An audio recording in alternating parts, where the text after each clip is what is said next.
Jean-Jacques Argenson, bonjour. Vous êtes président de Solia, vous êtes également conseiller au Césaire, on en reparlera à la fin de notre échange, mais vous venez principalement nous présenter votre organisation, son actualité, ses enjeux. Oui, alors je suis président effectivement de l'Union régionale Solia.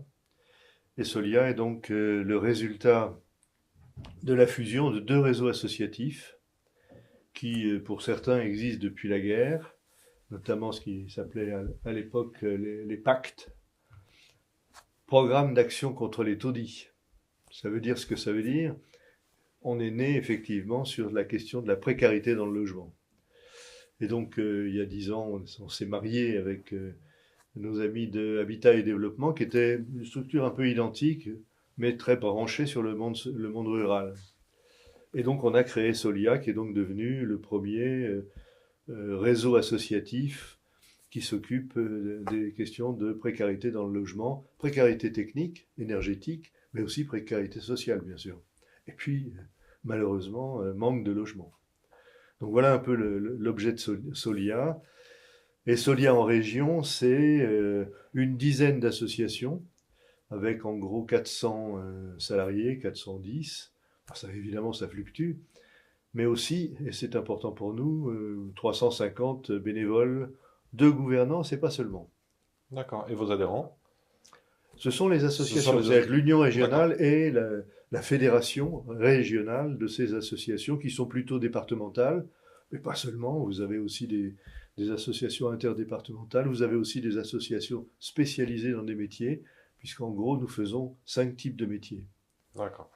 Et concrètement, vos actions Alors concrètement, quand je parle de métiers, c'est qu'effectivement, on a des métiers assez différents. On a un premier métier qui est un peu un métier historique, puisque nous sommes spécialisés sur la réhabilitation des logements des ménages privés, donc qui sont propriétaires de logements individuels ou de logements en copropriété.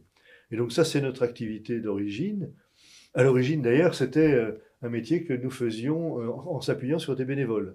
C'est-à-dire qu'on allait effectivement, avec des bénévoles, nettoyer, aménager les logements, en particulier des personnes âgées, mais pas seulement. Et puis progressivement, ça s'est professionnalisé parce que le métier dans le bâtiment, c'est un métier de professionnel. Et donc, il y a maintenant chez Solia des techniciens, des gens qui travaillent sur l'énergie, des gens qui travaillent, des ergothérapeutes qui travaillent sur les questions d'adaptation des logements aux personnes âgées. Et donc, c'est une initiative citoyenne. C'est né à Lyon de citoyens qui voyaient des gens qui étaient dans des situations de logement absolument insalubres. Et donc, progressivement, nous avons pratiquement imposé cette politique à l'État et aux collectivités locales. Et bien sûr au gré des volontés politiques successives depuis la guerre, mais ceci est devenu une vraie politique nationale et locale avec des organismes qui se sont développés comme l'Agence nationale de l'amélioration de l'habitat et bien d'autres choses. D'accord. Alors, on vient d'évoquer votre activité, et quelle est votre actualité? Ben, on a une actualité qui est toujours changeante, c'est-à-dire qu'on a une particularité, je ne sais pas si c'est vrai dans d'autres métiers, mais les politiques publiques changent en permanence, pour des tas de raisons, qui sont bonnes ou mauvaises, peu importe, ce n'est pas mon propos. Simplement, ça nous demande, nous, d'avoir une capacité d'adaptation considérable. Et aujourd'hui, il y a une tentation de la part des pouvoirs publics qui consiste effectivement à nous mettre de plus en plus en concurrence. On accepte la concurrence, ce n'est pas un problème. Simplement, effectivement, ça nécessite chez nous une évolution pour les équipes, une évolution des pratiques. Et aujourd'hui, on a effectivement de nouvelles règles. Je pense en particulier, il y a une chose qui impacte pas mal les collectivités territoriales et qui nous interroge, c'est le fait que nous avions des pratiques assez territorialisées. C'est-à-dire qu'effectivement, nous prenions avec l'avis et à la demande des collectivités territoriales un quartier ou un village ou bien un territoire en tout cas, et nous mettions tous les moyens d'animation pour être au contact des propriétaires de façon à les aider, les accompagner à réhabiliter leur logement quand ils étaient en mauvais état ou parfois même jusqu'à l'insalubrité. Aujourd'hui, cet élément-là est un peu mis en cause par les nouvelles politiques de l'État.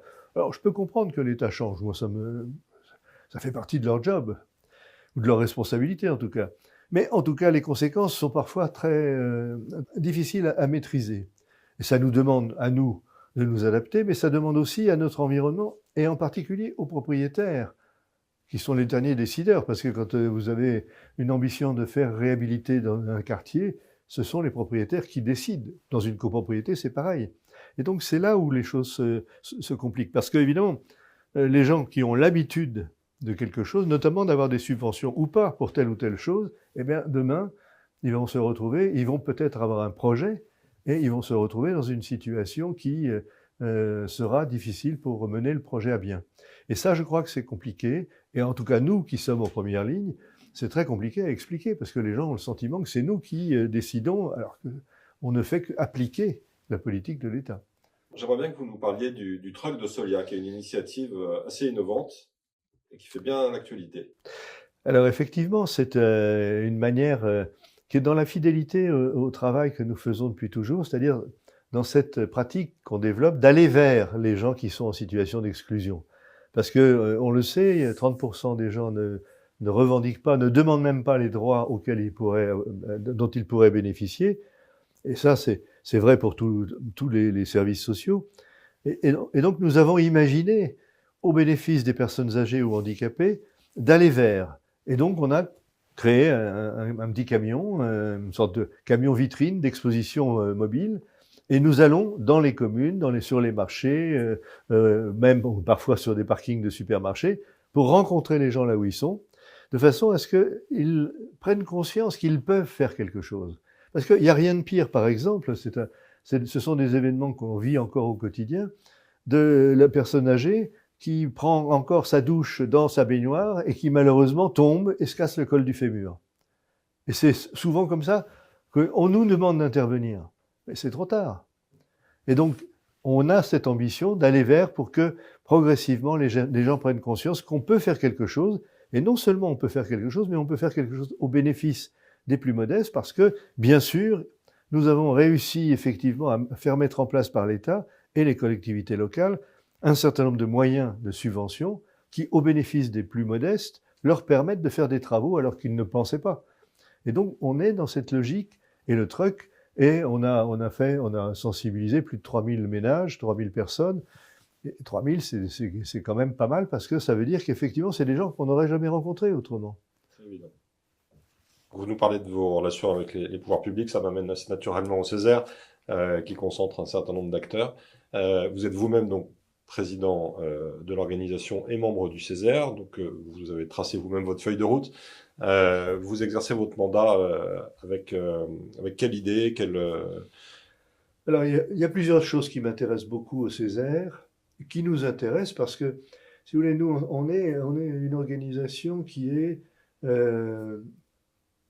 d'origine la générosité des citoyens, mais qui, effectivement, est en permanence en plaidoyer par rapport aux politiques de l'État et des collectivités locales. Et je trouve que ça rejoint assez bien une partie du travail que fait le Césaire avec la recherche d'un consensus. Ce qui m'intéresse beaucoup, et on a notamment dans le mandat précédent travaillé sur le dossier du logement, ce qui m'a beaucoup intéressé à ce moment-là, c'est effectivement d'avoir autour de la table à la fois des représentants syndicaux, d'avoir des représentants des caisses d'allocation familiale, d'avoir des représentants des professions concernées, et se mettre d'accord sur des éléments d'analyse et de proposition, c'est quand même un exercice tout à fait extraordinaire, parce que c'est au fond ce que nous faisons au quotidien auprès des élus, auprès de l'administration d'État, de façon à ce qu'on ne soit pas simplement dans de la revendication, mais dans une revendication qui devient action. Et je crois que le Césaire est un lieu tout à fait intéressant de ce point de vue-là, si en particulier il était plus écouté par les pouvoirs publics. Il l'est de plus en plus. Mais oui, tant mieux. Ok, ben merci beaucoup pour tous ces éclairages. Merci, au revoir.